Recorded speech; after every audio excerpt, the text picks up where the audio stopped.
On this episode of Arts Weekly, I'm speaking with Phillip Colglazier, Executive Artistic Director from the Fort Wayne Civic Theatre. I like to work from an outline and as at least a starting point and come up with different scenes and what will actually kind of take place. And Victoria Adams-Ziske from the IPFW Department of Theatre. Opportunity for children to get up in front of people and explore the arts and have fun and you know, make lasting friendships and bonds with people.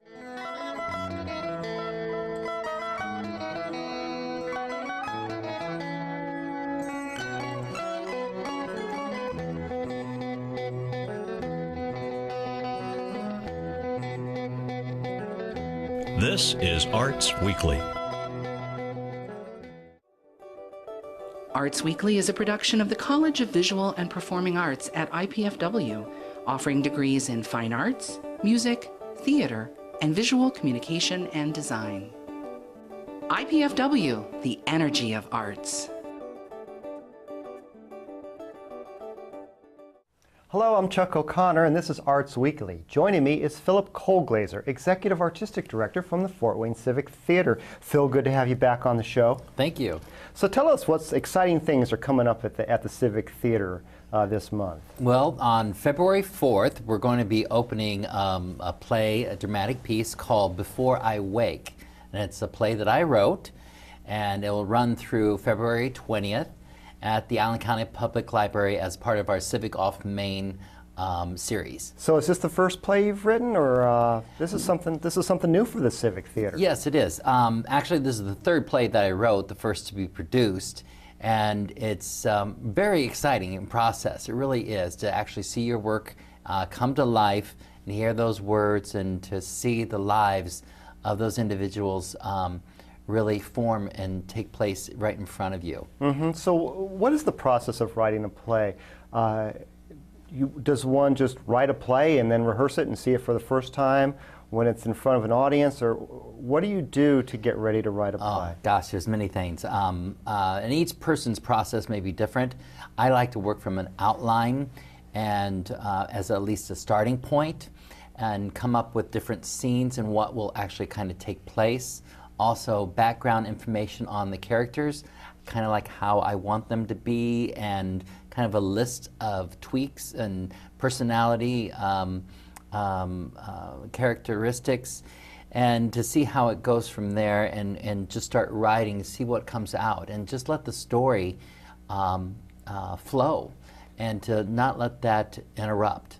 I always thought it would be incredibly hard to write a play because you have to tell the whole story just with dialogue, and you never can just kind of haul back and say, and now this person's really mad. They have to explain that they're mad without saying I'm really mad, because that would be, you know, that'd be very obvious. So just the ability to write dialogue just seems like an amazing skill to me. But see, for me, that's more conducive to my background.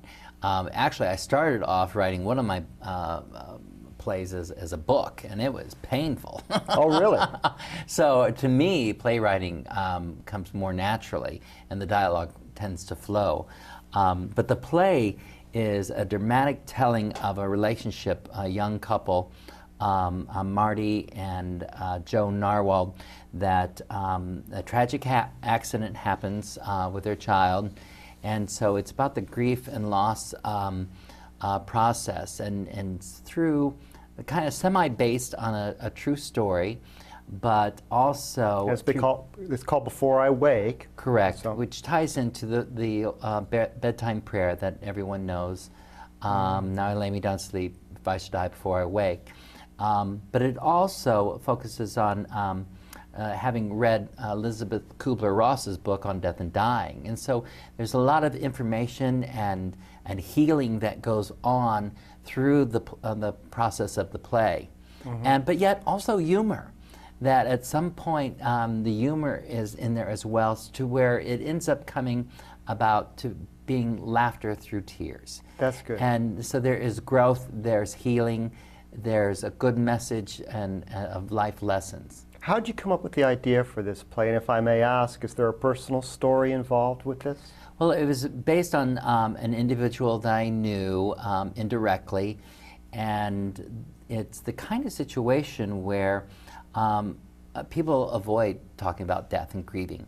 And the more you talk about it, I found out that this was more of a common occurrence than not, this type of accident, and that it's just people avoid it. And They so do. this play is a way to open dialogue to people to share their fears, to learn about how people grieve differently, men and women, and just all individuals. It's not the same process for each individual, and rarely do the two match, and there lies the conflict of the play. I see. You know, I've heard it said that theater is only as good as the questions that it asks of its audience, of its community. I wish I could attribute that to somebody in particular, but one of the unique things that you're doing after the play on certain dates is you're actually having a discussion with the community and with some health professionals and so on.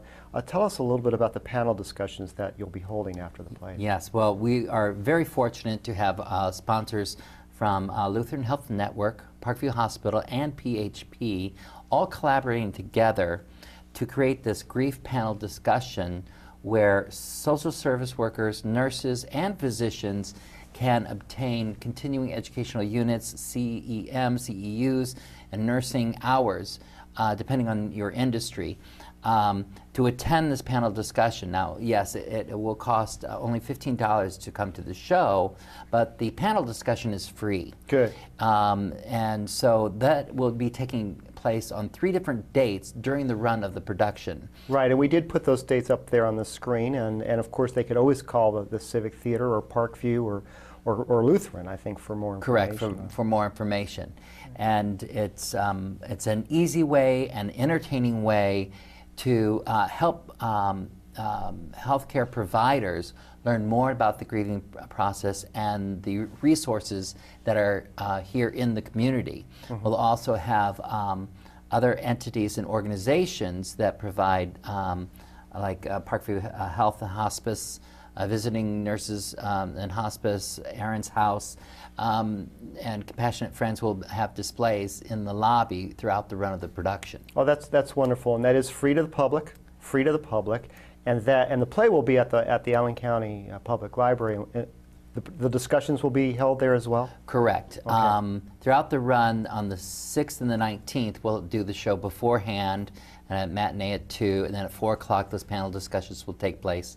And then on the 10th of February, it'll just be a standalone a grieving panel discussion with all the experts in town from Parkview, Lutheran, and Great. PHP that will be sharing and addressing 4 different objectives in order to have these social service workers and providers earn their continuing educational units. That sounds like a wonderful discussion to have, and as I inferred earlier, it's the discussion that we have with each other after we see a play or a movie or anything that moves us that really makes it meaningful. So I think it's going to be a very, very exciting thing to see at the Civic. But another really new direction that the Civic Theater has been going in the last couple of years is the production of new plays.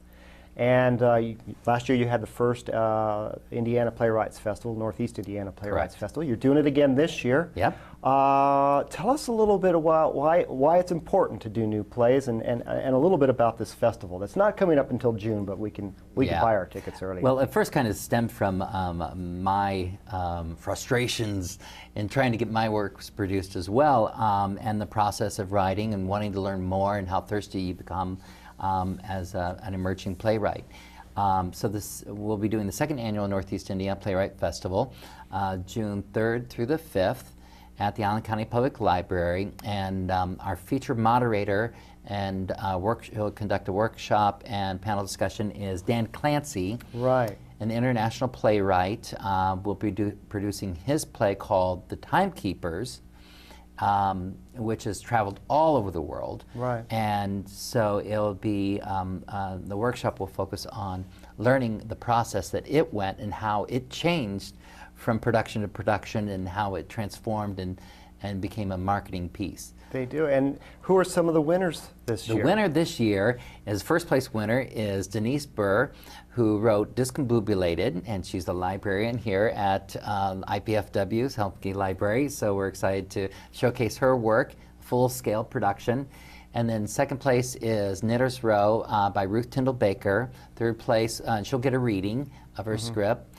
And then third place is Rachel Cooey's script. She's from Wabash, and we're producing a reading of her play called Struggling for My Sanity. Well, and the public should really think about going. I went last year, and the place was absolutely full. And I think it's just a very, very unique new thing that the Civic Theater is doing. So, my hat's off to you. Now, you're doing another one of my favorite plays of recent years. Is Rent, the musical Rent, which is going to actually open up on February 26th. Correct. Tell us a little bit about the musical Rent. Well, I think a lot of people already know it, hopefully, but it's kind of like the today's generation of Jesus Christ Superstar, Aquarius. You know, it has that generational Godspell. You know, it's that today's generation of the youth and how they fight with society and struggles. It's But actually based a take on based on Puccini's La La Boheme. Boheme, set in the Lower East Side of New York. Yep. And it's certainly one of the most popular plays, I think, of the last 10 years. I don't recall when it first opened in New York, but incredibly popular with, I think, the 20-something generation now, because it speaks to their issues. Yes. Not that it's certainly an interesting play for anybody of any age, but it really is kind of today's generation's play. Rock opera, so it's a challenge, but the community's up to the challenge. Oh, I can't wait to see it. It has an interesting, Jonathan Larson, who wrote the play, had an interesting story, I must say. He actually wrote it and then died right before the play opened. Yeah. I believe. Correct. And it was his only work, and it went on to win the Tony Award, Yep. multiple awards, and was made into a movie as well. And Renee Butler, who's the drama teacher at Canterbury High School, Canterbury High School. and she will be our guest director for that production. Oh, that's wonderful. Well, I can't wait for that, and to see your work, your new play. Coming up in just this coming up this weekend. Yep. It's going to be very exciting. Philip, that's all the time we have, so thank you for coming on. We'll see you again soon. All right, thank you, my pleasure. For more information about everything that's going on at the Fort Wayne Civic Theater, you can visit fwcivic.org. Arts Weekly will return in a moment.